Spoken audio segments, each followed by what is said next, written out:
प्यारे बच्चों, good morning. आज हम लोग ओ और औ मात्रा वाले हिंदी नामों को अंग्रेजी में लिखना सीखेंगे। यह हमेशा ध्यान रखिए कि हिंदी हो या अंग्रेजी, मात्रा लगने के बाद ही अक्षर पूरा बनता है और अलग अलग मात्राओं के साथ अलग अलग उच्चारण होता है। सबसे पहले हम लोग अक्षर और मात्रा का योग या जोड़ देखेंगे। उसके बाद सभी नियमों को दोहराएंगे। एक नज़र हम लोग इस पर भी अर्थात हिंदी मात्रा ओ और औ पर भी डालेंगे। ओ की मात्रा एक खड़ी पाई और एक हुंडी ऊपर, जैसे डंडी सहित कोई फूल। यह डंडी एक खड़ी पाई बनती है और फूल अक्षर के माथे पर तिरछे या हुंडी की तरह लग जाता है। इसका उच्चारण करते समय मुंह गोला हो जाता है। जैसे क पर ओ की मात्रा लगती है तब मात्रा सहित वह अक्षर को हो जाता है। ख पर लगने पर खो, ग पर गो, प पर पो, च पर चो हो जाता है। और औ की मात्रा एक खड़ी पाई और दो हुंडी ऊपर। औ की मात्रा एक डंडी में दो फूल की तरह होता है। यहाँ पर भी डंडी पाई बन जाती है और ये दोनों फूल माथे पर तिरछे या हुंडी की तरह लग जाते हैं। इसका उच्चारण करते समय मुंह पहले पूरा खुलता है और फिर आधा हो जाता है। जैसे क पर औ की मात्रा लगने पर मात्रा सहित क को हम लोग कौ पढ़ते हैं। आप चाहें तो आईना के सामने कौ, खौ, गौ आदि का उच्चारण करते हुए अपने मुंह को देख सकते हैं। यहाँ पर आप देखेंगे कि आपका मुंह पहले थोड़ा अधिक खुलता है, फिर बाद में आधे पर आकर रुक जाता है। तो क पर औ की मात्रा लगेगी तो क्या बनेगा? कौ। ख पर खौ, ग पर गौ, प पर पौ, ल पर लौ, र पर रौ।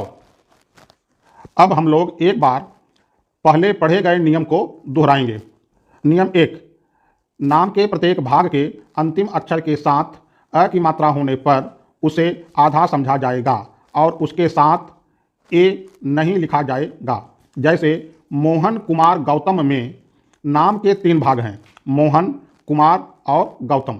मोहन का अंतिम अक्षर न है तो उसमें न को आधा समझकर हम केवल यन लिखेंगे और कुमार के अंतिम अक्षर र को भी आधा समझकर केवल आर लिखेंगे। इसी प्रकार गौतम के अंतिम अक्षर म को आधा समझकर केवल यम लिखेंगे। नियम नंबर 2, नाम के प्रत्येक भाग का पहला अक्षर बड़ा यानी कैपिटल और शेष सभी अक्षर छोटे यानी स्मॉल लिखे जाएंगे। जैसे मोहन कुमार गौतम में नाम के 3 भाग हैं, पहला मोहन, दूसरा कुमार और तीसरा गौतम। तो मोहन का यम बड़ा होगा, कुमार का के बड़ा होगा और गौतम का जी बड़ा होगा अर्थात कैपिटल होगा। नियम नंबर 3, नाम के किसी भी भाग के अंतिम अक्षर पर यदि ई अर्थात बड़ी ई की मात्रा लगी हो तो नाम अंग्रेजी में लिखते समय वहाँ पर छोटी ई की अंग्रेजी अर्थात आई लिखते हैं। जैसे मोहनी देवी, मोहनी के अंत में न पर बड़ी ई की मात्रा है तो वहाँ पर हम बड़ी ई की मात्रा की अंग्रेजी न लिखकर छोटी ई की मात्रा की अंग्रेजी केवल आई लिखेंगे। इसी प्रकार देवी में भी हम अंत में केवल आई का प्रयोग करेंगे। इसी प्रकार नाम के किसी भी भाग के अंतिम अक्षर पर यदि ऊ अर्थात बड़ा ऊ की मात्रा लगा हो तो नाम अंग्रेजी में लिखते समय वहाँ पर छोटा ऊ की अंग्रेजी अर्थात यू लिखते हैं। जैसे सोनू के अंतिम अक्षर न पर बड़ा ऊ का मात्रा लगा है लेकिन हम वहाँ पर ओ न लिखकर केवल यू ही लिखेंगे। नियम 4, सभी अक्षरों के साथ जुड़े मात्राओं की अंग्रेजी उन आधे अक्षरों के साथ लिखते हैं। जैसे राम सजीवन लाखा में र के साथ आ की मात्रा, म के साथ कोई मात्रा का प्रयोग नहीं करना है, स के साथ अ की मात्रा का प्रयोग, ज के साथ बड़ी ई की मात्रा, व के साथ अ की मात्रा, न के साथ किसी मात्रा का प्रयोग नहीं करना है। लाखा में ल के साथ आ की मात्रा और ख के साथ भी आ की मात्रा का प्रयोग करना है। हिंदी मात्रा ओ की अंग्रेजी ओ है और हिंदी मात्रा औ की अंग्रेजी ए यू है। सबसे पहले हम लोग ओ मात्रा वाले नाम को देखेंगे। नाम है गोपी। यहां पर देखिए आधा ग के साथ ओ का मात्रा जुड़ा है और आधा प के साथ बड़ी ई की मात्रा जुड़ी है। तो आधा ग की अंग्रेजी जी और ओ की अंग्रेजी यहां से ओ, आधा प की अंग्रेजी पी और बड़ी ई की मात्रा अक्षर के अंत में लगा है, इसलिए हम बड़ी ई की अंग्रेजी न लिखकर छोटी ई की अंग्रेजी आई लिखेंगे। तो पी के बाद आई। यह हमारा गोपी का अंग्रेजी हुआ। एक दूसरा उदाहरण देखते हैं। मोहन। यहाँ पर आधा म के साथ ओ जुड़ा है और आधा ह के साथ अ जुड़ा है और आधा न के साथ अ जुड़ा है। यहाँ पर आप देखिए मोहन के अंत में न है और न के साथ अ आया हुआ है, तो हम न को आधा न ही समझकर अंग्रेजी लिखेंगे। इस अ की अंग्रेजी हम नहीं लिखेंगे। तो आधा म की अंग्रेजी यम, ओ की अंग्रेजी यहाँ से, आधा ह की अंग्रेजी यच और अ की अंग्रेजी ए और आधा न की अंग्रेजी यन। यहाँ पर हमने अंग्रेजी लिख दिया, लेकिन यह सही ढंग से नहीं है, क्योंकि पहला अक्षर बड़ा और शेष सभी अक्षर क्या होंगे? छोटे। तो इसको फिर लिखेंगे कैपिटल यम, स्मॉल ओ, स्मॉल एच, स्मॉल ए और स्मॉल यन।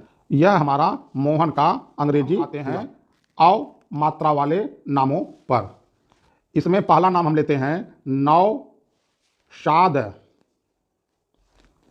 यहां पर देखिए आधा न के साथ औ का प्रयोग हुआ है, फिर आधा श के साथ आ का प्रयोग हुआ है, फिर आधा द के साथ अ का प्रयोग हुआ है। आधा न की अंग्रेजी यन, धन, औ की अंग्रेजी यहाँ से ए यू, आधा श की अंग्रेजी यस एच, आ की अंग्रेजी ए और ऊपर लकीर, आधा द की अंग्रेजी डी और इसकी अंग्रेजी नहीं लिखेंगे। अब इसको सही ढंग से लिखने के लिए पहला अक्षर बड़ा और शेष सभी छोटे। N, A U, small S, small H, small A, ऊपर लकीर और स्मॉल डी। यह हमारा नौशाद की अंग्रेजी। दूसरा उदाहरण देखते हैं। जौनपुर। जौनपुर भले हम लोग एक में लिखते हैं, लेकिन इसमें दो शब्द हैं। पहला है जौन और दूसरा है पुर। तो यहाँ पर देखिए आधा ज के साथ औ लगा हुआ है और आधा न के साथ अ। जो दूसरा शब्द है वह आधा प के साथ छोटा उ का मात्रा और आधा र के साथ अ की मात्रा। अब हम इसकी अंग्रेजी लिखेंगे। आधा ज की अंग्रेजी जे, औ की अंग्रेजी यहाँ से ए यू, आधा न की अंग्रेजी एन और इसकी अंग्रेजी नहीं लिखेंगे। आधा प की अंग्रेजी पी और ऊ की अंग्रेजी यू, आधा र की अंग्रेजी आर और इसकी अंग्रेजी नहीं लिखेंगे। अब इसको हम सही ढंग से लिखेंगे तो पहला अक्षर बड़ा, शेष सभी छोटे। Capital J, small A, small U, small N और फिर स्मॉल पी, स्मॉल यू और स्मॉल आर। ये आपकी जौनपुर की अंग्रेजी। अब हम लोग ओ और औ मात्रा वाले नामों का अभ्यास करेंगे। यदि आपको यह वीडियो अच्छा लगा हो तो लाइक कीजिए, खराब लगा हो तो डिसलाइक कीजिए, सब्सक्राइब जरूर कीजिए। Thank you.